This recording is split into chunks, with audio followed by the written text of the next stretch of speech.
You're at dinner table, you say no phones, but you're on your phone. You say no tech in the bedroom, but you're on your phone until you pass out and your phone falls on your chest as you're falling asleep. All these little things they see. Otherwise, you become a hypocrite. So we need to model positive behavior and limit the amount of time you are on social media.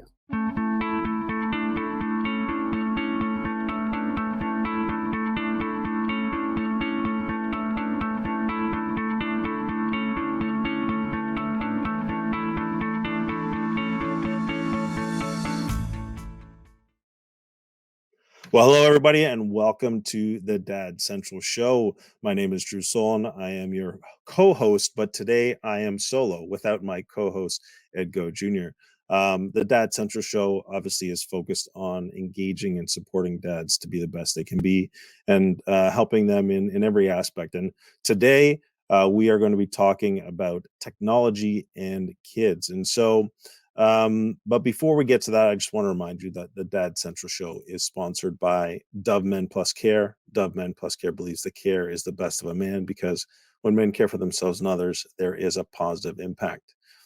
So this idea of technology and kids, we reached out to our audience a few months ago and we asked dads, what are the challenges that you're facing? What are the things that maybe keep you up at night or you struggle with? And we heard loud and clear that the idea of technology and their kids and how to manage it, how to navigate it, some of the concerns and fears that you might have about where technology is going and how that's going to impact your kids growing up. And this whole idea of the social media and anyways, there's a lot of questions.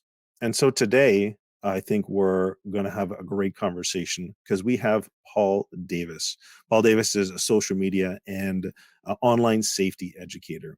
And I think you're going to love what you have to hear today. And we're going to really explore this topic. So, Paul, I'd love to welcome you to the show.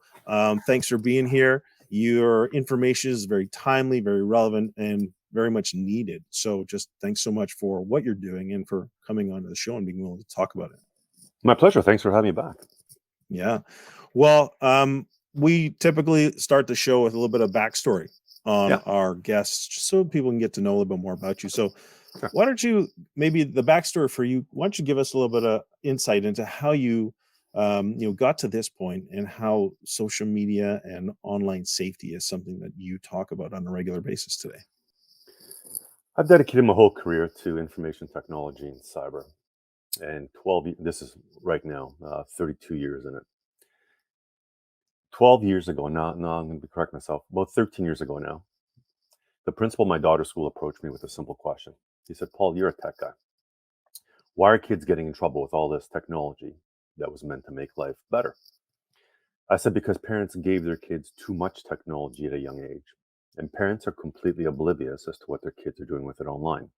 I said that back about 13 years ago. It's still relevant today. So he said, can you do me a favor? Can we speak to the kids? I said, yeah, no problem. Now, I mean, very straightforward. At that point, I always spoke to CEOs and CFOs, boring people. And I thought, how am I going to deliver a message to these kids, grade 4, 5, 6, 7, 8? Because, my demeanor, my style, I don't know how they're going to respond, but I really love my daughter's principal. I want to do a favor. I did it. I made 2 presentations, one for grade 4, 5, 6, one for grade 7, 8. Went back to work, but the Q&A afterwards was really cool. The looks on their faces were cool. And I thought, that's it. Then I got a phone call from another principal. And then I looked at my wife. I said, you know what? I'm going to take 2 years off of doing what I'm doing. I just want to go and educate. This is fun. But I think this will end in about 2 years. Well, at the 2-year point, I made another commitment to my wife. I said, all right, when my youngest daughter graduates high school, that's it. I'm done. Well, I lied a second time because there's no end in sight. And here we are almost 13 years later, 770,000 students in person in 6 provinces in Canada, 5 states, along with 95,000 virtually, along with law enforcement across North America. When I say I love what I do, I love what I do. If people say, you love your job, well, it's not a job. It's a passion. I literally wake up every day in a different city, province, state, country, and I get to deliver a message. I mean, I'm living my dream, except the thing is, I never set forth on this journey. It happened by chance. Perhaps you want to call it fate. I actually do call it fate because it was a chance meeting with a request from a principal to help solve a problem. And then it just took off. And I've always bled tech. It's in my DNA. I still love it. I, attend regular conferences. I research every day. It's in my blood. But educating kids is something I never knew was what I wanted to do. It's actually what I want to do. It's what I continue to want to do. Why? Because of one conversation. So call it fate. I do. And that's where I am today. Hmm. Great. Thanks so much for that background, that intro. The one part that I heard in particular is you're a dad, Yeah. right? So you not only have the technology background and understanding, you're also a parent. And one of the first things you said in response to the principal was parents are giving their kids too much freedom with this technology. And you said that was 12 years ago. And wow, has technology changed from 12 years ago to even today? Right. So maybe let's focus on this part of you as a dad. Talk to me about what it was like for you as a dad at that point, being approached by a principal, but also being a dad and thinking, what am I doing with my children and how am I managing this technology process for them? So I think it's important to qualify that the rules that I had in place as a tech dad with two girls didn't seem to be restrictive. They didn't seem to be um, archaic. They seemed very common sense like, which is, I made sure technology never made their way its way into their bedrooms. I respected the rules. They never got social media until after the age of actually 13, even though 13 is the age. I didn't give them smartphones until the end of grade 8. Those three things that I've said are now the pillars of my message. But what's Mm, interesting is that every cyber parent that I've ever met has effectively the same rules. They never allow technology in their kids' bedrooms. A lot of them hold off social media as long as possible, but at the very least, the terms of service, 13 years of age, which is North America wide. And when I say this to parent audiences, so traditionally what I do is I walk into a school, I speak to kids, and then in the evening I come back and speak to parents, which is very important. And I say this to parents like, how is it that we knew this? We didn't get together and say, okay, this is going to be the rule. Like, we all kind of knew it because perhaps we were in the field and it made sense to us that you're empowering a child with a device in their bedroom by themselves with the door closed, connected to internet. And kids are curious, which is an amazing gift we've given them when we brought them onto this earth. Never, ever squash a child's curiosity, but it must be cultivated, must be guided because we are parents, we're responsible for them regardless of our situations in life and how many jobs we may have to work or how busy our schedules are or how many things we're juggling. We have to focus on our kids' online safety, which means we need to pay attention to them. Well, when we looked at these rules and said, all right, well, that makes sense. You're not going to have tech in the bed. All right, that alleviates a problem. We're not going to have social media until you're a certain age. Well, that alleviates a problem because of how many kids are being cyberbullying and impacted online because they're on platforms they're not old enough to be on. To us, that made sense. And when I deliver that message to parents, I say what's common in our world doesn't seem to be so common outside of the cyber world because I'm talking to your kids, and kids in grade 4 are bragging on being on TikTok. Kids in grade 4 are bragging on having, the latest and greatest smartphone. Kids in grade 4 are bragging about using their tech in the bedroom. So when my daughters were brought up with these rules, they weren't restrictions, they were just rules, and they respected my rules because there was no other option. They had pressure, don't get me wrong, because they saw other kids. I'll give you a perfect example, I should say, which is a great story. When my daughter was 11 years old, I will never forget when she walked up to me and said, I need a Facebook account. I said, you don't, but why do you think you need one? Well, all my friends have it. Now, at the time, I was very invested in my daughter's school. I was the treasurer. I knew a lot of parents, and I knew that what she was saying was over exaggerated because half the kids didn't have this platform, right? But to her, she was the only one she needed. And I said, it's not happening. Get over it. And, there was a bit of, sadness, but she also understood because I constantly would communicate with her. When she turned 13, I will never forget this day. In the evening, after all her happy birthday celebrations are done, I remember walking up to her, put my arm around her and said, hey, let's open up that Facebook account. And she looked at me just about a year and a half removed from when she asked me for it. And she said, Dad, Facebook's for old people. And I thought, okay, wait, whoa, whoa, whoa. A year and a half ago, you needed it so badly. You were the only one. And now all of a sudden you don't want it. And so when I share that story, and when I talk about keeping the rules firm, it's because I know things change all the time. What a kid apparently needs today will be passe tomorrow. But if you give into that, because you feel guilty that they're the only one without it. They press you, they throw temper tantrums. We're going to fail them. Because when we give it to them and they're subjected to something they shouldn't have been at a very, very young age, we fail them. But what they begged you for may be completely irrelevant in 5 months, 10 months, a year and a half down the road. But because you caved for that one small portion of their life, their impact, because remember, Anna, there's a saying, you know, and I know it, you can't unsee what you've seen. So the rules are the foundation for online safety, which I guess will segue, if I can. I tell parents, here are the three pillars. Number one, no technology in a child's bedroom. The number one question I get is, well, until what age? You can, whatever age you want. My daughters never were allowed to bring smartphones into the bedroom until they became an adult. They can do it if they want to now, never up until, and sometimes they don't even do it as adults because now they're just over 18. Rule number two, no social media until you are 13. Let's just respect the terms of service. Now, when parents ask me as a friend, well, do you think 13 is the right age? No, I think it should be older. But I cannot instill values and morals in a presentation. I got to go by, terms of service. Rule number three, no smartphone until middle 10th of grade 8. And that has nothing to do with any movement about grade 8 is the age. When you look at a child and how they're being impacted by the device and distraction, well, I've always had a goal. I want them to get out of elementary school with the gifts of human interaction, making eye contact, reading facial expression, respecting their peers, respecting their teachers, their principals, and engaging, not always walking around with a device attached to their palm, being distracted and not able to focus because it is taking away their focus. That's clearly been proven.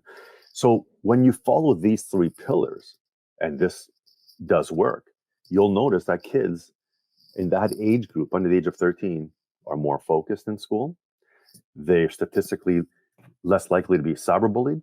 They're not going to make poor choices online. They're not going to have their technology in their bedroom at 2 o'clock in the morning being subjected to inappropriate content.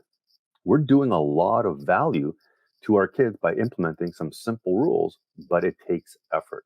And it takes effort from all the parents involved in our children's lives. So well said in many ways. And there's a lot in what you shared that I'd love to, over this conversation, continue to unpack. One of the things that stood out to me early on, though, was the commonality between us and the cyber world, essentially, in terms of how we mitigate some of these challenges and protect our children. Mhm. And so, for those of us who are not in that cyber world, can you bring us into that world so we understand why it is so important that these three pillars that you just talked about need to be enforced? Can you give some insight for us who are not in that space? You would never allow your child to take the keys to your car and just go and learn by themselves. It's dangerous. Why would you allow a child to take a device that connects them globally to this thing called the internet to explore? We must be there to guide them and cultivate their curiosity. Because if a child decides to take the keys to a car and go and learn, well, they're probably going to get into an accident and it's going to be not good. If a child is exploring by themselves without our guidance behind closed doors at 2 o'clock in the morning, they're going to make poor choices. They're going to see things they should never see. So when I say no tech in the bedroom, technology in the bedroom it's a no tech zone. The bedroom should be a place, obviously, to sleep, meditate, read a book. I don't care. Get the tech out of the bedroom because their curiosity behind closed doors has been proven over and over again to be hurtful. And when you give a child a device at a young age with unfiltered access to the internet, we've got a problem.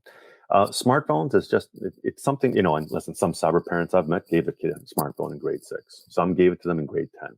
So there's no real, we're not all on the same page when it comes to that. We're pretty much in the same range, not definitively, middle 10th of grade 8. But social media, I know cyber parents who forbid their children to have social media. And the kids are not upset. They're not angry. They're understanding. They have to go through a period of, okay, I get it. I know what you do for a living. You get this better than most people. I do a lot of work and I have a lot of police officer friends. And so when, I see what they have to go through when they ask for help, when I have to help parents based on what their child has been exposed to because they're on platforms they're not allowed to be on. To us, it just makes common sense that, you know what, give your child technology. And by the way, when I say I believe technology in my younger presentation, I actually tell them where they should be online. I talk about coding, blogging, app development, robotics, podcasting. I'm getting so many kids in grade 4, 5, 6 interested in podcasting. I'm getting teachers to open up podcasts. I'm getting school principals to open. Like when I tell them you got to stop doing this, but here's all the stuff you can do. It's amazing that they're more receptive because okay, they may not like that I told them you got to stop doing this kind of stuff, which you're not old enough to be on. But then when you give them the other options, which parents are not doing, and that's just lack of education, and I get that's okay. But now they've heard it. If parents can run with it, you know what? Time on a screen can actually be okay. Podcasting is an amazing way to express yourself. Creating your own vlog, creating your own blog, open up a website. There's so many things you can do, which we know to be positive. We just need to educate them and inspire them. And parents need to take it to the next level. Say, all right, you know what? Got it. Made a poor choice. You're 9 years old. You should absolutely not be on TikTok. This is what you can be exposed to. This is the content that it's influencing you. I made a poor choice. I'm going to correct it. And you're not on there until at least maybe 13, 14, 15, whenever I decide. That smartphone, you really didn't need in grade 4. You pressured me into it. Or I use the excuse, in case of an emergency, I'll get you a flip phone. And by the way, flip phones are amazing. And the tech in the bedroom, all right. I think that's now common understanding that we will not isolate a child behind closed doors to this thing called the internet. And when you put all that together, for some reason it gels, I guess, if you come from a tech background. But if you don't and you don't understand it, and this is perfectly acceptable because it's not the easiest thing to understand. We can simplify it with a bit of education, which is part of what I do. Then when you understand it, you're more receptive to saying, all right, I get it now. Because he just talked about the risks associated with it. He talked about the age requirements, which perhaps, let's be honest, Drew, how many of you read the terms of service? How many of you read it from the first word to the last word? How many of you actually leave the terms of service and go to privacy policies? But buried in there is an age requirement. And people seem to, skip over that or say, well, okay, does it really apply to me? Yeah, respect it, because one of the things I like to instill with kids is respecting rules. They guide us in the classroom. They guide us when we play sports. We have rules as parents. They have to be respected. And there are rules online, so we need to respect them equally as much. But that's in an effort to protect our kids. So when we apply what I call the 3 pillars for online safety, and parents understand why I deliver it in that capacity, they're more receptive to saying, all right, got it. Now, here's the biggest challenge, Drew. We have to admit we messed up and then correct it. And there's no shame in admitting you messed up. There's shame in not correcting it, because then we fail our kids. You learn that you made a poor choice, you correct it, you do better for your kid. I'm not the best dad in the world.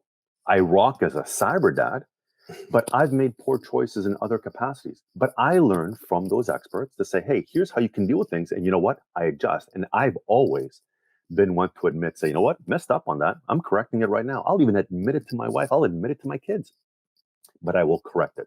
I'm not ashamed to say I didn't know, because I'm not an expert in every aspect of life, especially parenting, but I learn every day. So when parents come to me, I'm there to assist them in that capacity in an effort to correct it. But the problem is the peer pressure that they will feel when they try and correct it. And that's where we have to step up our game. And when I say we need involvement from all the parents in our children's lives, they have to step up equally, because here's the problem. Kids will play parents when they see there's a discrepancy. So let's say parents are in the same home together. If those parents are on the same page, kids will play them. But what about the parents that are not in the same home and the kid has 2 homes to go to? Now we got a problem. Why? Because those adults probably dislike each other to a certain capacity. And so to find common ground for the benefit of your child can be a challenge. And I do not have the answer to that, but I do tell parents in my session in the evening, regardless of how much you dislike each other, you need to find common ground for the sake. So when I say go home and implement certain rules, make sure you're both on the same page. And this is a very sad story, Drew. Parents will tell me that kids play homes against each other. So the home with rules, the kid wants no time there. The home with no rules, the kid wants all the time there. And it's kind of interesting that, this is a dad show Hmm. because you know who's guilty of the home with no rules? Dads. And Mm. when I look at the stats over, 12 plus years. So I'm giving you what I see. When I see a mother walk up to me and she's like, I'm trying so hard, except my ex will allow our child in their bedroom at 2 o'clock in the morning, playing Call of Duty. They're going to school sleep deprived. Their marks are suffering. We're letting them down. So, when I got your invitation to come back on, I really appreciate it because I'm here to send a really strong message to dads is that we need to step up our game. And I'll tell you another stat. When I look at my audience every night, and I speak on average 4 nights a week, I'm very, very lucky. It's 80 to 90% moms. Mm. We need more dads invested in our kids' lives on this topic. It is not a you go and take care of that, I'll take care of something else. That has to change. We need to be invested equally in our children's lives and not make it a one parent objective. It must be a dual parent, or regardless of how many parents in the child's life, you must all be equally invested. Otherwise, kids will fall through the crack. And I know I apologize, Drew, for going off on a bit of a tangent there, but it just led in one thing to another. Well, what I hear is the passion that you have for this topic, for the importance of it, and how it impacts um, children in particular, but the whole family is affected by it, and potentially negatively if we don't, as you say, step up, take the time, do what's necessary to protect the children from these types of situations. And there are, as you said, three pretty simple pillars in terms of to understand, but very challenging to apply given all the different contexts. Yeah. One of the things, I mean, there's a lot that you shared, and I just love your message. I love the importance of it. Um, but the sense I'm getting is, in particular, is the power of being able to communicate to both the child but also other parents in that process. So maybe if you can talk to us about communicating with children, you're the one who's presenting to a lot of kids that are our kids, right? They're grade 4, 5, 6, 7, 8. That's the age we want to be able to influence them positively. And clearly, your message is positively influencing them. So, what can parents learn from how you're communicating or what you're communicating to really get through to our children that the importance of this, and when we do implement these rules, that it's for their benefit? The key, I've always said this, the key to my success with students is delivering a message at their age level. So I actually have multiple presentations. So it's grade 4, 5, 6, grade 7, 8, or depending the school district I'm in, the province or the state, it could be grade 7, 8, 9. And then I have another one for high school. And Okay. the more technical, the more in your face, we definitely connect at their level. So the Mm. respect is gained because I speak their language. Now, I'm saying this respectfully to parents. They're not going to have that same level unless they have a tech cyber background. Okay. The challenge parents have is that when they share something, which makes a lot of sense, most kids will do the eye roll saying you're exaggerating or you're talking about.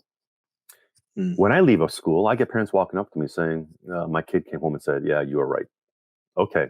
So the parent perhaps knew the right answer. I came in and validated it because if there's one thing I've learned about speaking to kids, they don't like being told what to do. Mm. The key to my success between grade 7 and 12 is that I define how things work and then I guide them. They may not like it because they know I know as much and more than they do, what they're doing, how they're acting, how they're speaking. And then as a result, I guide them based on the data. See, I do not deliver a presentation based on values, morals, ethics, religion, spirituality. It can be important to everyone listening and to myself. But in a cyber presentation, my message should not be skewed by political bias or religious bias or religious viewpoint. Give them facts and then give them guidance based on those facts. They're more receptive to understanding and respecting it. So that's the advantage I have. When I come back to parents, I don't get as technical. I got to talk more from a parental level because otherwise a lot of it goes over parents' heads. Respect.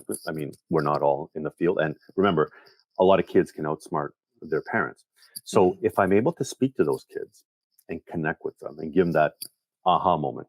And then the parents come in, listen to a message.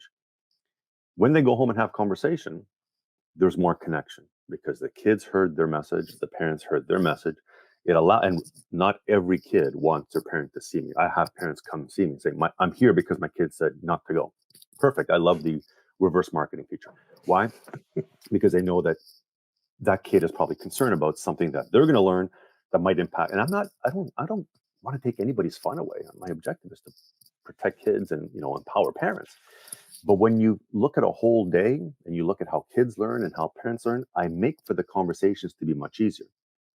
Having said that, the concern that I see is that although I'm going to empower parents, we have a issue with, depending on the community I visit, on parent turnout.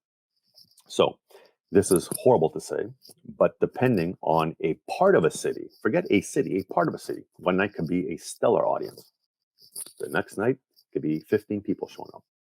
That's not helping. Now, why do I structure my day to speak to kids and parents? Because if I get the bad parent audience, at least I got to the kids. And that can spark conversation with the teachers and with the parents. And then the parents were the bonus. If I speak to the kids and have an amazing parent audience, that school has been fulfilled in terms of my goal. But the worst case scenario, and I call this really good, I got through all those kids. It could be 200, 300, it could be 1,000, but I connected with them because I had a captive audience for an hour for all their sessions to educate and empower them. Now, the one thing I've learned is that high school parents traditionally have checked out. They think that their kids are the responsibility of the school. They don't need to attend. They're good. Furthest from the truth. Elementary schools are very much checked in, but again, it's peaks and valleys sometimes, depending where I'm speaking. But high schools consistently across the board, and again, unfair to say, unless it's an independent school, a private school, those audiences are always huge. Otherwise, high schools across the board, yeah, I'm okay with it. The school can take care of it. Not my responsibility. They're a teenager, and we need to be more invested in our high school students because of what's going on in their lives. Mm-hmm. So that's the challenge that I face. But if I'm able to connect with the kids and the parents, it makes for greater conversation. I'll give you an example. Now school's done for me, but I still do events outside of school. And yesterday I did a whole day of fundraising events. I did actually 4 presentations yesterday. And one of the presentations is something I started back in 2017 outside of school. It's called the mother-daughter presentation. It's a very intense conversation about sexting, sexuality, social media, human trafficking. It's intense. And my goal is to make sure that, number one, my audience is comfortable. That's why it's the mother-daughter presentation. When they leave, I break the ice so that there's communication on a very sensitive topic that a lot of kids are afraid to speak to their parents about. In a previous session, I had what's called a parent-teenager presentation. So skewed a little differently, but regardless of the parent, the gender, that's for them. My goal is to break the ice and make sure there's conversation. Every time I do that session, Drew, it's always full. Parents are invested. They come out with their kid. I feel amazing because they made the effort to come out. They found the time to do it. They knew it was sensitive. They knew it wasn't going to be an easy conversation. That is my fulfillment when I see that. At a school, I can't mandate those parents to come out. Therein lies the challenge.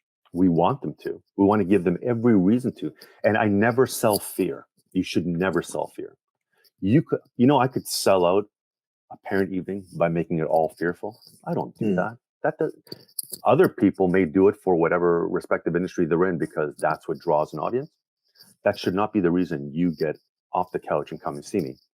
You get off the couch and come and see me to protect our kids from getting into horrible scenarios where it becomes that bad story. So I want them to be invested proactively, not as a result of, look what happened here, predators there, pedophiles here. No, I don't do that.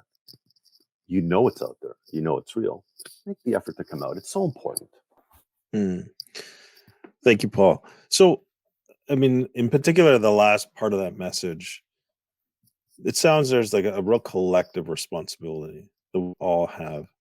But also the core of the message it sounds like you're saying is this idea of working together, working collaboratively. Your desire to see conversations started on difficult, hard topics, but are very important in a way that brings parents and children together, which is, I think, many parents might see this technology and the technology conversation, or even the parental relationship, as very adversarial. It's my way or their way. It's a battleground. They're just not listening, and I think many times dads might see that, right? Kids not listening to me. It's just a very much um, very adversarial is how I'm gonna take that. And I know that even sometimes in our household, that technology is seen as the enemy. So a couple of things that you said, I'm kind of going all over the place here, but I want to touch on a couple of things you said through this, and then I'll get to my question. You talked about what can kids do when I give them the options of how to actually do things online. It goes much better. They see, you talked about podcasting, you talked about vlogging, you talked about getting creative, you talked about coding, you talked about robotics. Those are fantastic ways to leverage to technology and tools, and also captivate and connect with kids' interests. So technology isn't the enemy. It's not like you just ban it, you create these restrictive rules. It's connecting with them, which I think is also very important, but also that collaborative relationship based approach to managing some real risks, but in not if I love your point about it's not a fear-based message. It's as your title is, you're an educator. So you're equipping, you're empowering parents and children to leverage a tool that's out there for their benefit and in a positive way. So for me, that's a really powerful part of your message that I think, as I guess I'm speaking to dads and we're talking to dads, is you know, it takes some skills, I think, though, to be able to do that, to not get caught in the power struggle or the adversarial approach to this. I've got to set the rules, and my kids are going to resist these rules. And what do we do? So, as a dad, as a educator, can you talk to the audience about what can they do, or what approaches have you seen and that you're also employing that will really help them shift this topic area or even this approach to much more collaborative, working together, relationship based than this adversarial, maybe dictatorial or controlling aspect? I'm a firm believer in rules, guidelines, and consequences. Okay. Um, I'm a firm believer that parents need to have rules in place for their children in terms of how they use technology, guidelines, when they can use it. For example, 9 o'clock, not at 9 o'clock in their bedrooms by themselves with the door closed, connected internet. And if kids fail to abide by those rules and guidelines, there needs to be a consequence. I don't subscribe to strike one, strike two, strike three, strike 10, and we'll give you 15,000 chances. When you ground a kid with rules and consequences, yes, they'll learn the hard way sometimes, but at least they'll learn. It was something I was brought up with. You know, I wasn't told twice or three times, many times in my life, because I would look at my dad. He'd give me that look. I respect the look, and I listened. So, as a foundation, they still need to know we're a parent.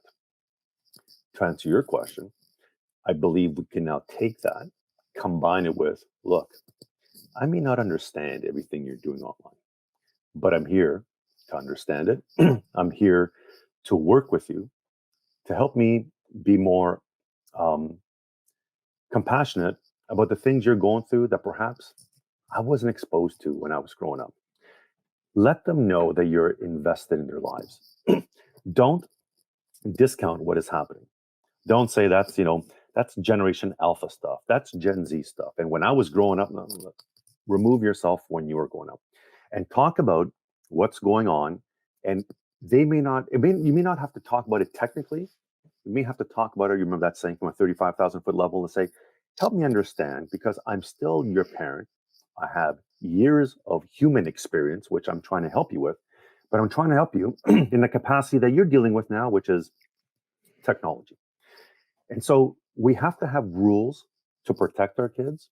But I've always stated to parents, hard rules perhaps diminish in grade 8 or 9. And then we transition from rules to softer rules, and then more relationships. One of the keys to online safety is developing healthy, transparent relationships with our children. And this is a Hmm. message I tell parents literally as I summarize my evening. I want you to tell your child, you can come to me for anything. I may be angry, I may be disappointed, I may be really upset, but I love you. I'm always going to be there for you, and I'm going to get the answers you need. Because if our kids fear us because of judgment, shame, or embarrassment, they go to their friends. That doesn't end up with good results. If they come to us because they don't fear judgment, shame, or embarrassment, then we may not have the answers for them right away. But you know what? You can go to a school principal, a school counselor, the school district, the local police. You can contact individuals like Paul Davis and say, hey, I'm going through a situation. What is your suggestion? And you'll find the answer for your child because we don't all have the answers. That's why we work collectively to ask answers. And for the dads listening out there is no shame in asking for help when it comes to any of this stuff. Whether you are, in the home with your spouse, whether you're a single dad raising 2 or 3 kids, don't be afraid to ask for help. Let them know they can come to you. Let them know you are a human being. You're allowed to feel anger and disappointment. It's natural, but they must know at the end of the day, you love them, you will be there for them, and we're going to work through this together. And so the understanding that they can approach you is key. At the same time, knowing, all right, I got rules though. I got to respect them because I got to respect my parents, my guardians. But that communication piece is the most important part of all this conversation. Communication and relationship. It is the foundation of those 3 pillars that I talked about earlier on. Nice. Yeah, very powerful indeed. A couple of different thoughts, and then I think I got a specific question I'd like you to talk about. So, you mentioned earlier about no shame in admitting you made a mistake, right? If you haven't had rules, if you've been allowing these things to go through, and just Yep. owning up to it, say, you know what, hey, I didn't know, I didn't understand, but unfortunately, now we're gonna have to make some changes. So basically, the power of that, you're just admission, and then you just talked there about the power of not making mistakes as well. So certainly a very important point, and I want want dads to take that message home certainly. But I was also thinking, you've also talked about dads needing to step up, and I want, if you would be willing to talk more about what role do you think dads can really take in this whole process of working with our kids around technology? It's not that they're going to take a specific role. It should be an equal role to their significant other, because I believe that the responsibility should be divided equally amongst the home. And the role, as although it should be equal, can be skewed to the child that has the connection with that parent. So I'll give you a quick stat on. I know I'm going to divert a little, but let's come back to make a point. Sextortion is something that is impacting in Canada 91% boys 12 to 19 years of age. Okay. When I look at the last 37 parents that I've helped out, all right, and this is going to be perhaps interesting for the listeners to hear. The last 30 parents that called me where I helped them out because their boys, either 12 upwards of 18 years of age, had taken a picture and they were being what's called sextorted. They're being extorted for the images they sent. They're being demanded money. Over the last 37, 34 were moms calling on behalf of their 12 to 18-year-old sons. So where am I going with this? In some families, you've got that boy relating more to the mom. Great. In some families, it's the mothers and the daughters. In some families, it's the fathers and the daughters, the father and the son. I don't care. In the home, if we can find who's got that compatibility, that comfort level, you know what that is, you max out on it. I'm very fortunate, and I mean this sincerely. I had amazing relationships. I have amazing relationships with my daughters. But my daughters will still go to mom for certain things. I don't get upset about that. That's what their comfort level is. Great. My daughters, and believe it or not, some of their friends will come to me for certain things when it comes to technology and sensitive topics. Why? Because they feel they can. I'm blessed when I say that. You know where your relationship is, maximize it. So incredibly important. So the responsibility should be equal amongst the home. This is me speaking as a parent, not as a cyber guy. But if you know that you have a relationship strength with, and you got 5 kids in your home, and maybe it's with 2 of them, you're there. You should be there for all of them. You are, but focus on those 2 because those other 3 maybe have the relationship with your spouse. Fantastic. Divide it up, but you know where your strengths are. It doesn't mean you have to be there for everyone and make someone feel uncomfortable because that can cause tension. So long as they're comfortable with you, that's you know what? You're the expert in that field. They come to you because they're comfortable and only you can figure out who that is. And so Okay. max out on that. Which goes along with your message of, having them feel comfortable to bring anything to you in general. Just that whole communication piece connected. Okay. Well, let's go back to I have an idea I wanted to share with you and get your thoughts. You're talking about rules, you're talking about guidelines, you're talking about developing some structure around how this technology is happening in your home. Mhm. What about the importance of the example that a parent sets with their use of technology? And let me tell you a brief story. So we attended, Dove had an event in April, Social Media and Young Minds. It was the premiere of this show about, or of the short video about, the potential damage that social media can make. It's Mary Esposito and her daughter's battle with an eating disorder stemming from her involvement in social media. And in that, the host was talking about the challenge of, she had daughters of her own, and she catches herself struggling with some of these ideas, some of these images, some of these expectations that even her as an adult deals with, and also putting the technology down and navigating that. And so, what can you talk to us?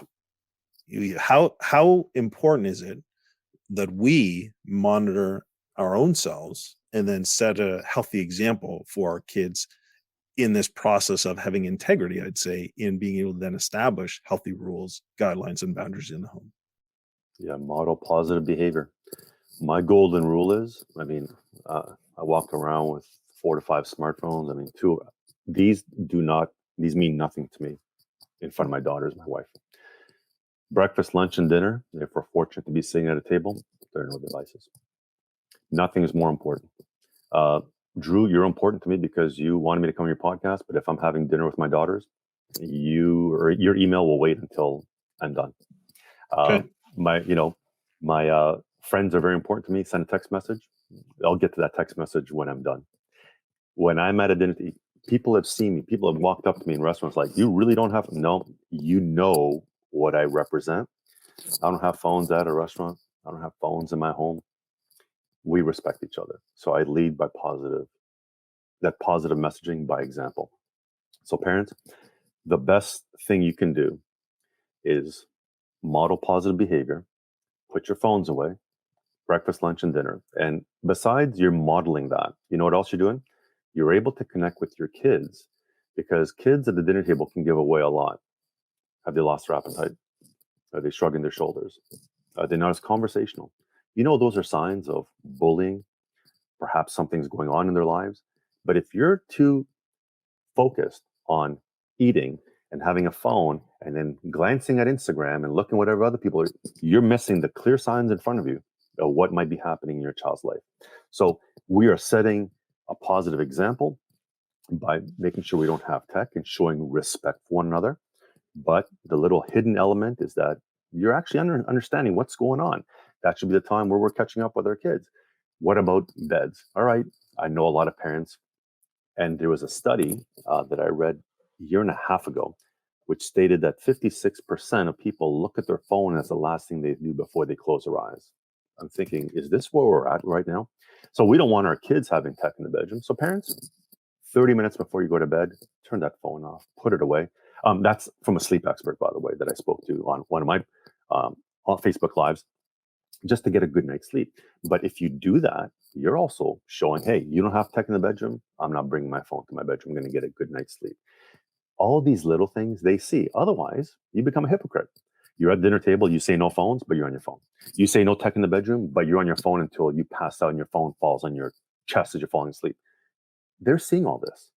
So we need to model positive behavior and limit the amount of time you are on social media.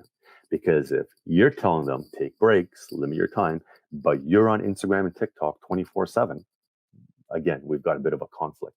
So limit your time, spend more quality time with obviously family, interacting. When you've got that time available and you've got literally nothing else to do, everyone's entitled to go and scroll what somebody else is eating and vacation and what you're absolutely allowed to. But there's a time and a place, limit it, but make sure it's not at breakfast, lunch, and dinner. It's not as you're falling asleep in your bed. These little things our kids will pick up and observe and say, all right, you know what? We all follow the same rules. Because the one thing that I notice parents have done in the past is say, well, I'm an adult, you're a kid, different rules. Now, I do get criticized. Sometimes my daughter's walking by and they're like, Dad, you're on your laptop. And I have to remind them that, and I'm not doing this at breakfast, lunch, and dinner, but sometimes they'll walk around joking like, Dad, you're on your laptop. I run a business. I got to get the principles. I got to respond to emails. So when I'm on there, I'm not consuming. You see, the majority of kids consume. I'm running a business. I have to be there, and it's my conduit for communicating with the world and researching and planning and booking and connecting with Drew for a podcast. Like this is all business 101. So yeah, I do spend a lot of time on my laptop, but it's business related. When I'm done technology, I'm one of those individuals that's completely off the grid. In fact, I posted on my Facebook page just last week. I said, "Hey, summer's here. If you don't see me post for 2, 3, 4 days, I'm off the grid. I'm literally not checking social media, email, nothing. I just disconnect and I lead by example. Say, hey, girls, let's disconnect for a couple of days. Tell everyone you're off the grid. We're just going to go and reconnect with nature or do whatever." So I model that behavior so they see it. So these are little extras that you can apply in your life as well. Yeah. I think on that last point, that's so powerful and important. Being able to model it, live it out yourself, especially for the fact that they are always watching. And I Yeah. love the comment that your daughter's like, "Hey, Dad, you're on your laptop." Yes, there's a reason, and you're able to communicate that reason, and it's Yep. slightly different. And I really love your point that when children are on, they're always consuming. Right. And that's where the real danger can lie without those limits, without those. And I also heard this idea of healthy boundaries, boundaries that you establish for yourself around technology, around your use of it. So I just think that's such a powerful and important message. Well, covered a lot of ground, lots of insight, lots of valuable things. I just want to say thank you so much, Paul, for coming on the show. My pleasure. Where can people get connected to you or learn more about what you have to share? Well, if you haven't seen my presentations, but you want to keep up with me daily, go to my Facebook page. It's simple, Paul Davis Tips, TIPS. If you want to have me visit your school, parent community, my website is socialnetworkingsafety.net, but I'll simplify it. You can go to pauldavis.life, Life. It'll forward you to my website. So pauldavis.life, or if you want my daily updates, tips, tricks, concerns, and sometimes just make you smile, Facebook. I know you all still have it. That's where the majority of the followers are, and I'll keep you updated daily. And it's the number one communication platform as well. I do get emails from parents, but it's amazing how many DMs I get from parents through Facebook. So I know people say it's for old people. Yeah, you're still using it. I'm there for you as well. Good point. Okay, well, Paul, again, I just want to say thank you so much. The work that you're doing, the message that you're communicating, and the value that I think you're bringing to our children and our youth and our parents who are supporting our children is so needed. So anything we can do to help support you and continue getting you opportunities to share that message, let us know. I'm happy to help you out. So thanks again Reach for out being on the anytime. Dad I'm Central happy to be Show. here. Okay. Thank you. Thanks, Paul. Well, that was an informative, powerful, but very valuable conversation. And what I take from that in particular are some of the fundamental principles of establishing healthy rules, healthy guidelines, and then being able to model it yourself. And that core of being able to communicate in a way that is at your child's age and stage of development. And I really love Paul's point about what are the things that they can do with technology? What are ways we can tap into them leveraging their curiosity or their creativity using the tools that are constructive, that may not be necessarily destructive as some of the dangers and concerns that we have? So with that, I just want to say thanks so much for tuning in to the Dad Central Show. Remind you that the Dad Central Show is sponsored by Dove Men Plus Care. Dove Men Plus Care believes that care is the best of a man, because when men care for themselves and others, there is a positive impact. Here at Dad Central, we want to provide resources and support for fathers. And we've got a variety of ways that you can connect with us. You can email, in particular, the show and give us your feedback, your comments, your questions, or even some guest suggestions. And you can do that by emailing podcast@dadcentral.ca. You can go to our website, dadcentral.ca, to gather a bunch of resources or connect with the offers that we have for you. We've got a brand new guide to help dads in the area of staying calm and being more peaceful parenting. So go ahead to dadcentral.ca and check that out. See if you can download our 7-step guide. And so finally, if you wanted to catch episodes of the Dad Central Show, you can do that at dadcentral.ca/podcast. So thanks so much for joining us for this show. As Ed likes to say, remember to give yourselves grace and don't just manage your time, manage your energy. Take care, be well, and we'll see you next time.